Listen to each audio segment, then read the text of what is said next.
جی السلام علیکم عزیز طلباء و طالبات، آج ہم ایلیٹ سیکشن کے پیپر 2 پر تفصیلی گفتگو کرنے جا رہے ہیں۔ سب سے پہلے پیپر اے دیکھیے، ایم سی کیوز۔ رہنا، علی کافی دیر تک پڑھتا رہا، یہ اس کا درست جواب ہے۔ دوسرا امدادی فعل ہے لینا، میں نے یہ مکان خرید لیا، یہ اس کا درست جواب ہے۔ تیسرا ایم سی کیوز ہے ڈالنا، جی بچے نے کتاب پھاڑ ڈالی، یہ اس کا درست جواب ہے۔ لگنا، جی وہ درد سے تڑپنے لگا۔ اس کے بعد پانچواں ایم سی کیوز چکنا، سورج ڈوب چکا ہے۔ جی دوسرا سوال ہے درج ذیل اشعار کی تشریح کیجیے، نظم کا عنوان اور شاعر کا نام بھی تحریر کیجیے۔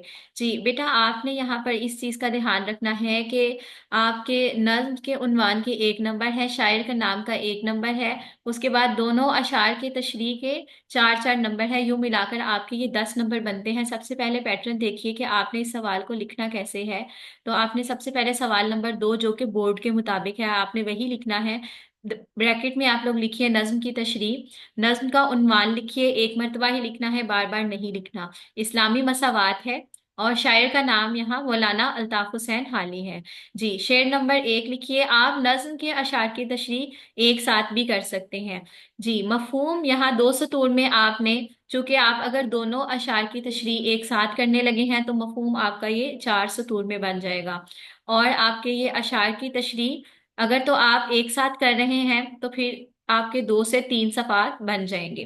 جی تو اب ہم دیکھتے ہیں کہ اس کی تشریح کے اہم نکات کون سے ہیں۔ تو جیسے کہ میں نے آپ کو یہ بات بتا دی ہے کہ یہ اسلامی مساوات نظم جو ہے وہ مولانا الطاف حسین حالی کی لکھی ہوئی ہے۔ بیٹا یہ جو نظم ہے اس کو مولانا الطاف حسین حالی نے ایک کتابی صورت میں لکھا تھا، ان کی کتاب تھی جس کا عنوان تھا مد و جزر اسلام، اور وہاں سے یہ لیے گئے ہیں اشعار مسدس حالی۔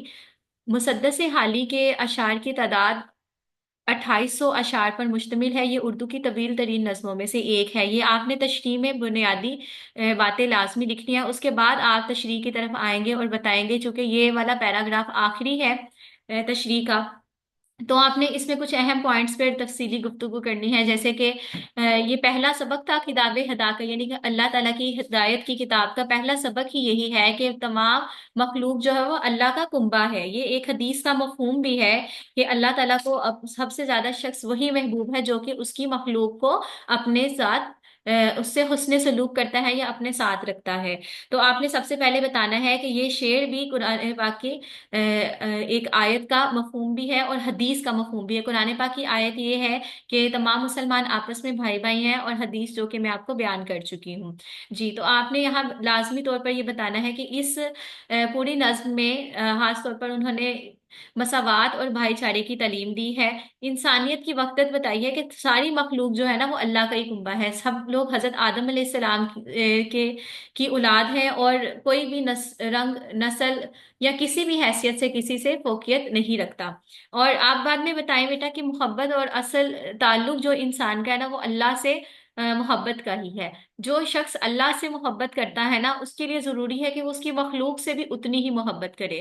تو اس پوری جو نظم کی تشریح میں آپ نے مین پوائنٹ بتانا ہے نا وہ محبت اور اخوت ہے، اور آپ نے بتانا ہے کہ اللہ کے قریب وہی لوگ ہیں جو کہ اس کی مخلوق سے محبت کرتے ہیں۔ تو اسلامی اخوت اور بھائی چارے کی تعلیم اس تشریح کا اہم حصہ ہے۔ بعد میں آپ کچھ حوالے کے لیے اشعار بھی لکھ سکتے ہیں، جیسے کہ ایک ہی صف میں کھڑے ہو گئے محمود و ایاز، نہ کوئی بندہ رہا نہ کوئی بندہ نواز، اور کرو مہربانی تم اہل زمیں پر، خدا مہرباں ہوگا عرش بری پر۔ جی تو اس کے بعد سوال نمبر 3 دیکھیے، سیاق و سباق کے حوالے سے کسی ایک جزو کی تشریح کریں، سبق کا عنوان اور مصنف کا نام بھی تحریر کریں۔ سیاق و سباق بیٹا آپ نے یہ دیکھنا ہے کہ یہاں سیاق و سباق کے کتنے نمبر ہیں۔ سیاق و سباق کے بیٹا 3 نمبر ہیں، سبق کا عنوان 1 نمبر ہے، اور مصنف کا نام 1 نمبر ہے، اور تشریح کے 10 نمبر ہے، یوں ملا کر آپ کے یہ 15 نمبر بنتے ہیں۔ سوال اٹیمپٹ کیسے کرنا ہے، آپ یہاں اقتباس کی تشریح لکھ سکتے ہیں، آپ یہاں پر متن کی تشریح لکھ سکتے ہیں، اور پیراگراف کی تشریح तीनों में से कोई भी एक हेडिंग बना सकते हैं। उसके बाद हवाला दीजिए। हवाला मतन में सबक का उन्वान अकबरी की हमाकतें हैं और मुसन्निफ का नाम डिप्टी नजीर अहमद। अच्छा बेटा, ये एक नॉवल है, डिप्टी नजीर अहमद का पहला नॉवल था और ये उर्दू का भी बकायदा पहला नॉवल ही है।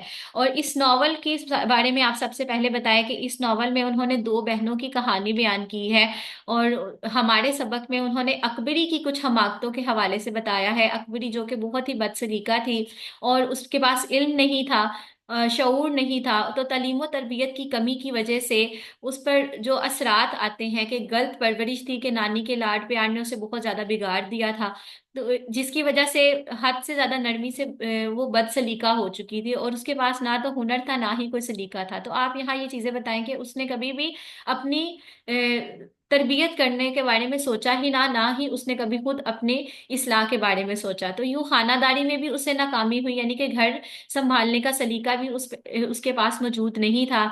और बेसलीगी का अंजाम ये हुआ कि जितनी भी उसके पास चीजें थी, यानी कि घर का जितना भी सामान था या जो भी सोना वगैरह था, जितनी भी धन दौलत उसके पास मौजूद था, वो सब कुछ उसने अपनी लापरवाही की वजह से गवा दिया था। तो आपने इसमें बताना है कि ये दरअसल ये एक कहानी है जिसमें उन्होंने औरतों की तालीम और तरबियत पर वाज़ेह तौर पर बताया है कि अगर औरत सलीका शार नहीं होगी, तालीम हासिल नहीं करेगी, तो उसे क्या नुकसान हो सकते हैं।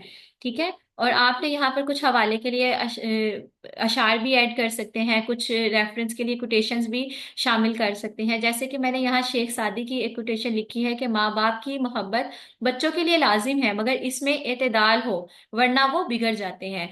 तो माँ बाप की मोहब्बत में भी एतदाल होना बहुत जरूरी है। और अफलातून का कहना है कि एक गैर मुतवाजन तरबियत या तो बच्चे को बुज़दिल बना देती है या फिर नादान बना देती है। जी, तो हम बस अब आगे चलते हैं पेपर बी की तरफ। पहला एमसीक्यूज है लगना। जवाब इसका है जीम ऑप्शन, वो दर्द से तड़पने लगा। दूसरा एमसीक्यूज है देना।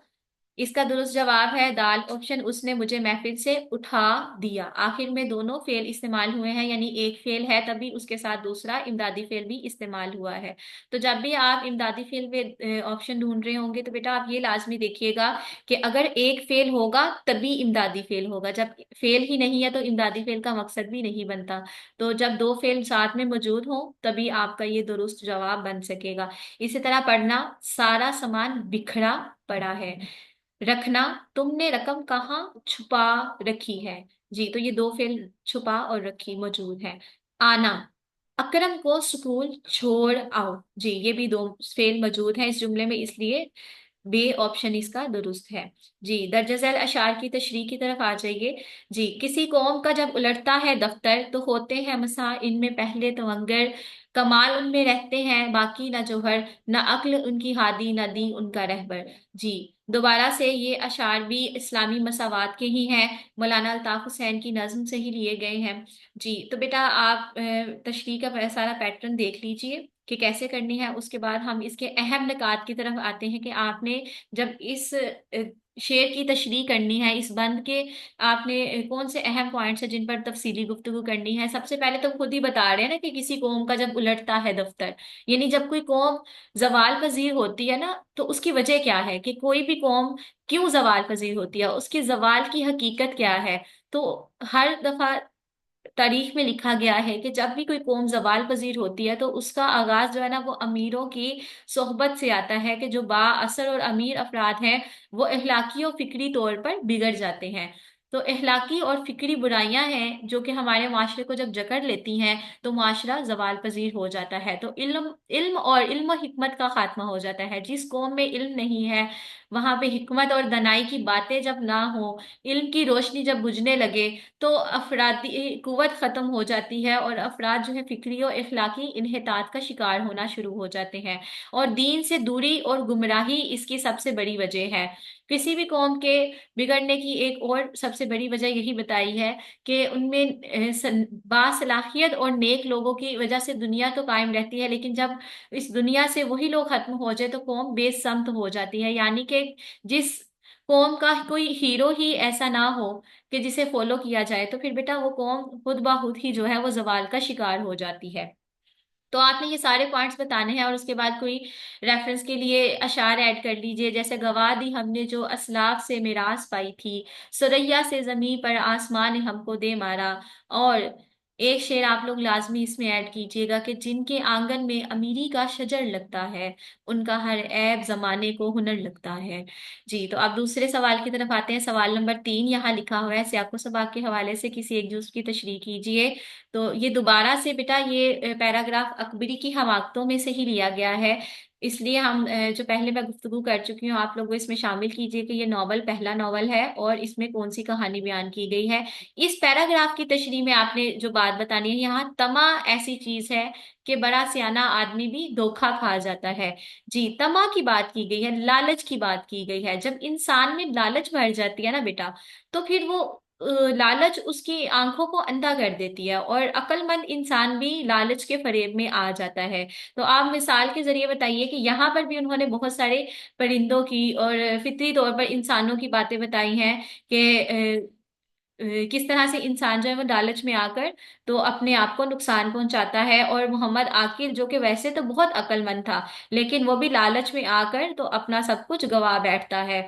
और यहाँ सबसे बेसिक पॉइंट ये बताया गया है कि बहुत सारी औरतें या बहुत सारे ऐसे लोग जो कि हज्जन का रूप धार लेते हैं या फिर एक किसी नेक शख्सियत का रूप धार कर हमारे सामने आते हैं, और वही लोग ज्यादातर हमारे साथ धोखा भी करते हैं और वो बददियानत भी होते हैं। तो बस आपने तशरीह में बहुत सारे इन पॉइंट्स को डिस्कस कर लेना है और उसके बाद कुछ कोटेशंस ऐड कर लेनी है। जैसे कि मैं यहाँ पर कार्ल मार्क्स की एक कोटेशन बयान कर रही हूँ कि सबसे ज्यादा नुकसान वही शख्स उठाता है जो कम वक्त में सब कुछ हासिल करना चाहता है, कि जैसे यहाँ पर अकबरी ने किया था।